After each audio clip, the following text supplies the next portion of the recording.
Hi there, and welcome to Lesson 5 of Nutrition and Digestion. In this lesson, we'll be focusing on an unbalanced diet, particularly what happens when someone has a nutrient deficiency. A deficiency simply means just not enough of the particular nutrients required to maintain a healthy diet. Our key words for this lesson are kwashiorkor, anemia, anorexia, and scurvy. These are 4 conditions which occur due to a nutrient deficiency because of an unbalanced diet. So on the side here, of course, I've already made a note about what a deficiency is, simply not enough of a certain nutrient, as well as the main focus of our keywords is not going to be kwashiorkor, but rather anemia, anorexia, and scurvy. And if you're having difficulty pronouncing anemia, I gave a quick comment on the side to help you pronounce it. So please take a moment to pause the video here to complete the first knowledge check of this lesson. Alright, finished? Let's take it up then. Approximately how many elements are there? As we learned in a previous unit, there are approximately 100 different elements. 2. State what all elements are made from. All elements are a type of atom. Therefore, all elements are made from atoms as well. Question 3. Define the term molecule. A molecule is 2 or more atoms chemically combined. And again, this is different from a compound, as a compound requires 2 different atoms, where a molecule just requires 2 or more atoms. So again, quick note, only specify 2 or more atoms. They do not have to be different elements. Question 4. Suggest how plants make their energy molecules. Plants are what we call producers. So they produce or make their own energy through a process called photosynthesis. 5. Suggest how animals obtain their energy molecules. Animals are what we call consumers. They consume or eat other living organisms. Question 6. I've already made a quick note here. For questions 6 to 8, refer to lesson 4. Suggest the meaning of BER. BER is your basic energy requirement, and this is typically for an entire day. State the unit of BER. It is kilojoules per day. So kilojoules per day, kJ/day, or kJ per 24 hours. 8. State the equation for calculating BER. Daily BER is equal to 5.4 kilojoules multiplied by 24 hours, multiplied by the body mass of the individual you're calculating for. And that will be in kilograms. So take a moment to add into your answers, and we'll move on in just one moment.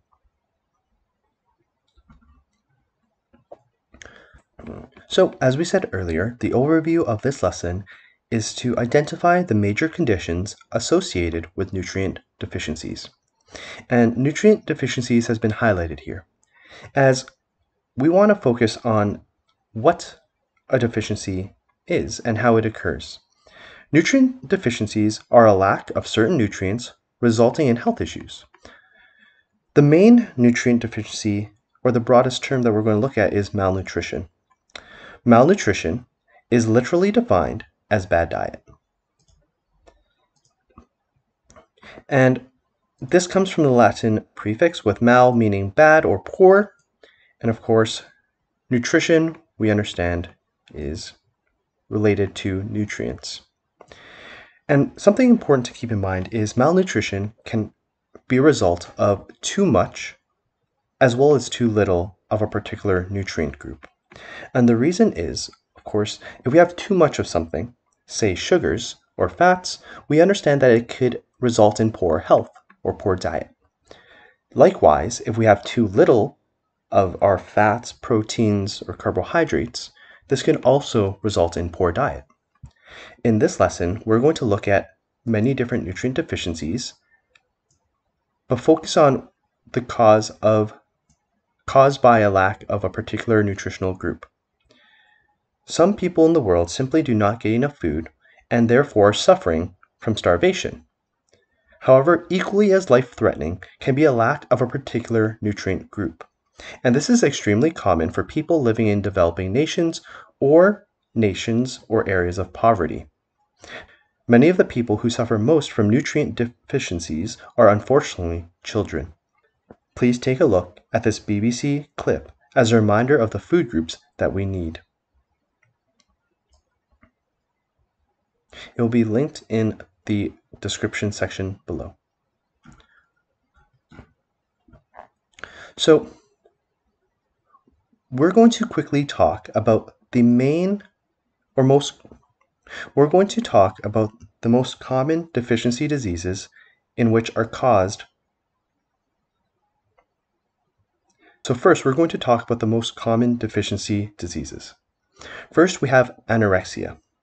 Anorexia is classified as an eating disorder.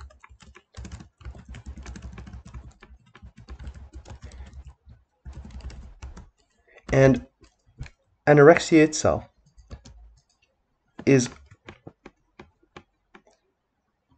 when someone refuses to eat or take in nutrients. And this can be for a variety of reasons. The most predominant reason for anorexia is something to do with body image. Individuals who have body dysmorphia or have this view that their body is not to the standard that they want and they need to be skinnier results in this eating disorder in which they starve themselves and refuse to take in any nutrients. So some of the common symptoms of anorexia are extremely brittle bones and teeth, pale and papery skin. So individuals who have this eating disorder or this deficiency will see these two symptoms. And the main solution, of course, is, first of all, mental health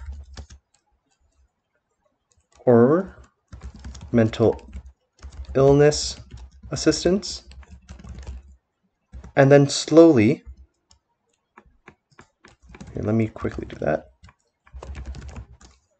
And then medical assistance to slowly reintegrate nutrients. The second point is equally as important as the first, as if we are to quickly rush in nutrients, the body would end up going into shock, which is not good. And as this is an eating disorder, we of course need to have mental illness assistance to help this individual get over their eating disorder. And this takes a lot of work and a lot of effort. The second one is starvation, and this is more due to poverty and poor developing nations. Additionally, we're going to cite lack of food, as this is the primary reason for starvation. This, of course, is going to lead to loss of weight, which, of course, actually is tied to anorexia as well, as well as a swelled belly, which seems a little bit odd, but it's due to the fact that the body is trying to hold in as much water as possible. Next, we have anemia. Anemia is due to lack of iron in diet. Iron helps produce hemoglobin in the blood that a protein that carries oxygen. So without hemoglobin, your body would not be able to circulate oxygen as well using the bloodstream. Therefore, some of the symptoms of anemia are weakness, dizziness, as well as lack of energy. Typically, people who have anemia are not able to do strenuous physical activities because their body and their muscles cannot get enough oxygen to properly function. Next, we have rickets. Rickets is caused by a lack of vitamin D. And the symptoms of rickets are deformities,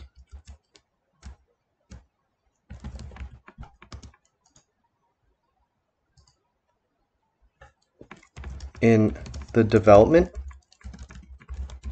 of bones. And we see this primarily in the legs.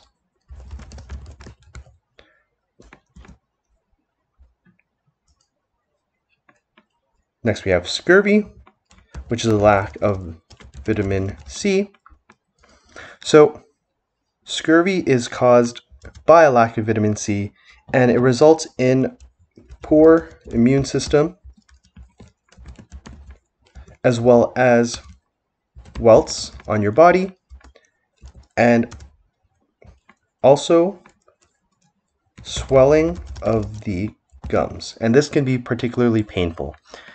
And lastly, we have kwashiorkor, which is a deficiency of proteins in the diet. And the symptoms of this are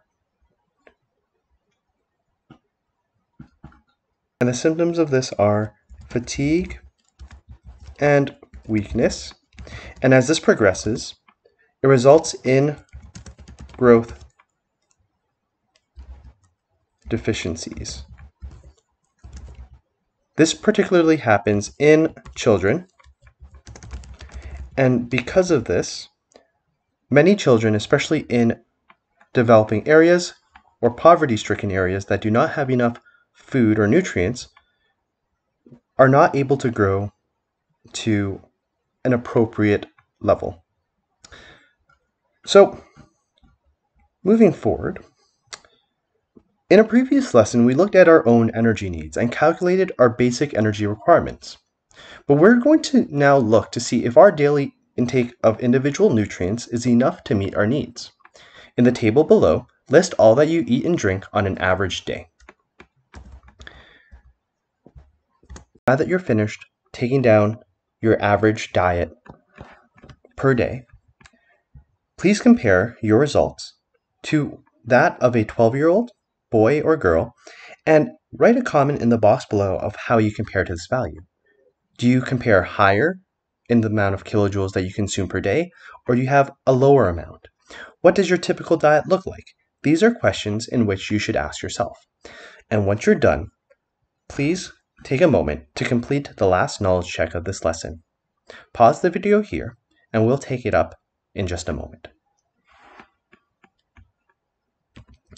Alright, now that you're finished, let's take it up. Number 1, define the term malnutrition. As we defined earlier in this lesson, malnutrition stems from the Latin base word, where mal means poor or bad, and nutrition, of course, refers to nutrients or diet. Therefore, the term malnutrition refers to a poor or a bad diet. 2, state what is meant by the term deficiency. Deficiency is a lack of or not enough nutrients. 3, state the names of 3 deficiency diseases that we've talked about this lesson. We have anemia, rickets, and scurvy. 4, suggest which deficiency disease is caused by a lack of vitamin D. A lack of vitamin D results in rickets. 5, state the deficiency disease caused by a lack of vitamin C. Lack of vitamin C results in scurvy. 6, state the mineral that is in short supply when a person has anemia. That mineral is iron. And 2 symptoms of anemia are fatigue and dizziness, as well as an inability to complete physical activities. 8. Suggest a food that an anemic person could eat that would help treat the condition. Red meats, such as beef, are very high in iron due to the presence of heme proteins. However, if you are a vegetarian or a vegan, broccoli is also very high in iron and is a suitable substitute. 9. Suggest which process in your cells would take place at a slower rate due to the lack of food. Without food, it means that your body does not have any nutrients or energy, and therefore, respiration is the process in your cells that would take place at a slower rate, simply due to a lack of molecules such as carbohydrates in which your body would not be able to break down to have access to energy. Thank you for listening to this lesson, and we will see you in Lesson 6.